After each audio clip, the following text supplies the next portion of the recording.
Inona no efa navalinao ny antson'Andriamanitra taminao?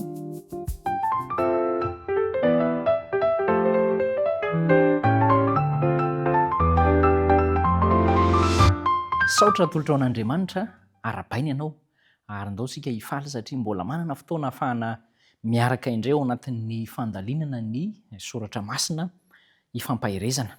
Ny resaka hifanaovantsika moa izany dia ao anatin'ny tontolo-kevitra ny tantara ao amin'ny bokin'ny Josoa.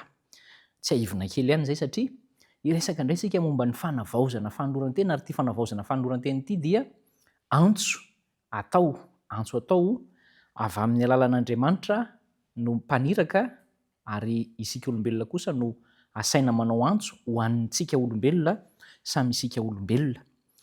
Rehefa nandinika ny tantaram-piainan'ny zanak'Israely Josoa mpitarika tamin'ity fotoana ity, voarakitra ao amin'ny Josoa 7:20 sy ny 4:20 moa izany no diniantsika, dia inona ianao ny vokatr'ilay fandiniana?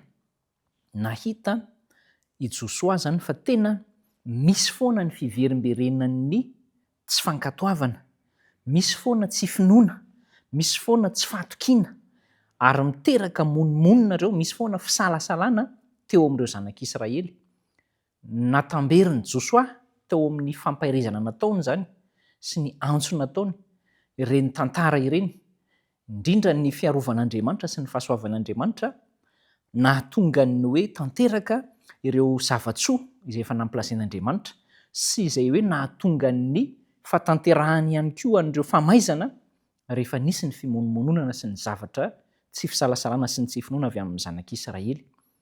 Tsara ny mampatsiahy fa ny fampatsiahivana dia tokony hitondra mandrakariva mankany amin'ny fampahirezana sy ny fahatanjahana. Matetika no milomano loatra ao anatin'ny fampatsiahivana mba hanabantiana olona na hamelezana olona. Tsy izay nefa ny tanjona raha ny an'i Josoa ary izay koa no tiana horesahana amintsika fa tsara ny mampatsiahy, ny mampahery hanaovana antso kosa ho amina fiavaozana amin'ny manaraka.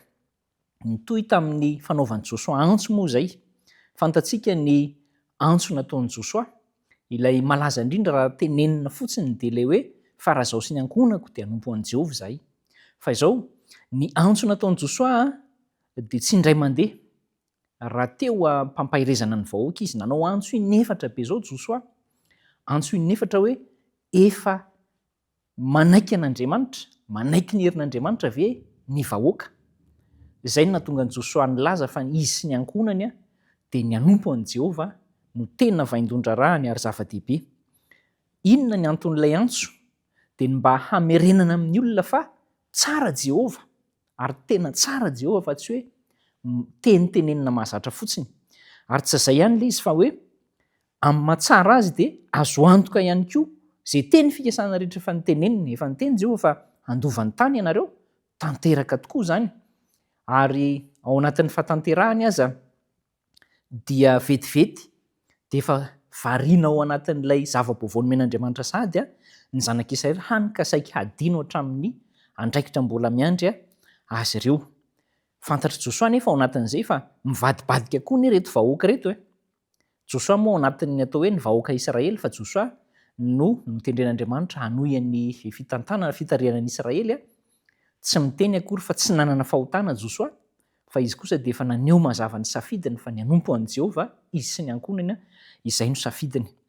Dia ao anatin'izay antso inefatra natao izay dia namaly inefatra koa ny vahoaka ary sany vahoaka namaly hoe hanao arak'izay sitrapon'i Jehovah izahay.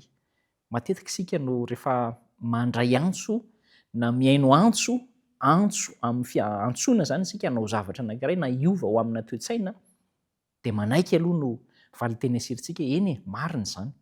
Fa matetika isika no tavela eo amin'ilay manaiky eo fotsiny fa tsy miditra amin'ilay tena asa dia ilay hoe miantraika amin'ny fiainana izay fanekena izay.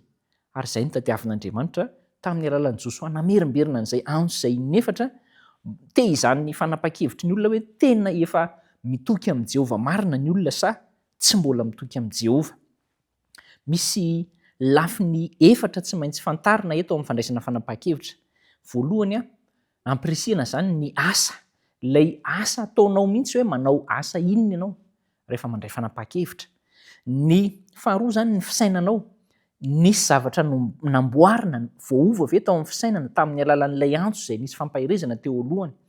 Ny fahatelo indray dia ny fifandraisanao aman'olona, fifandraisanao amin'Andriamanitra sy ny fifandraisanao amin'ny olona, dia misy vokany koa rehefa anaovana antso. Satria ny an'i Josoa zao ny fifandraisany amin'ny ankonany dia hoy izy hoe zaho sy ny ankonako. Ny fifandraisana amin'ny vahoaka dia tiany Josoa ny vahoaka raha tena hanaraka ny sitrapon'Andriamanitra. Ary ny fifandraisana amin'Andriamanitra mazava ho azy efa miaraka amin'Andriamanitra izy. Ary ny farany dia ny fo. Ao amin'ny fo no andraisantsika ny fanapahan-kevitra.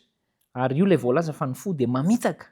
Fa matetika no miankina amin'izy io kanjo fitahan'ilay fo hoe tsy hanao an'izao indray nefa efa niteny. Ny zava-dehibe eto ampamitiana dia izao tsy hoe nitadiavin'i Josoa azy hifehezana feo amin'ny fieritreretan'olona hoe nareo tsy maintsy manao an'izao. Tsy tany mihitsy ny tanjon'ilay antso na ilay fiantsoana izay natao, fa mba zao kosa hoe mba hahatonga ny vahoaka hisaintsaina. Ary rehefa misaintsaina dia hanao fampanantenana fa hiavao indray amin'ny fiainana, fa tsy atao toky ivelambelany fotsiny hoe ho ataonay nefa avy eo tsy manao akory. Ampahery asa anao Andriamanitra, inona no avalinao amin'ny antson'Andriamanitra? Andao valiana hoe tena hanao aho. Andriamanitra no ampahery antsika fa andao hoentsika ambavaka izany.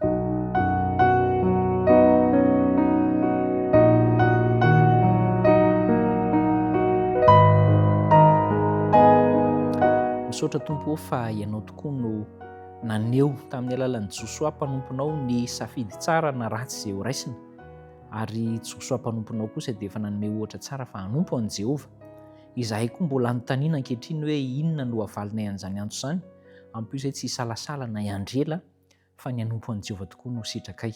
Ampahery zo ary izahay tsirairay avy. Amin'ny anaran'i Jesosy. Amen.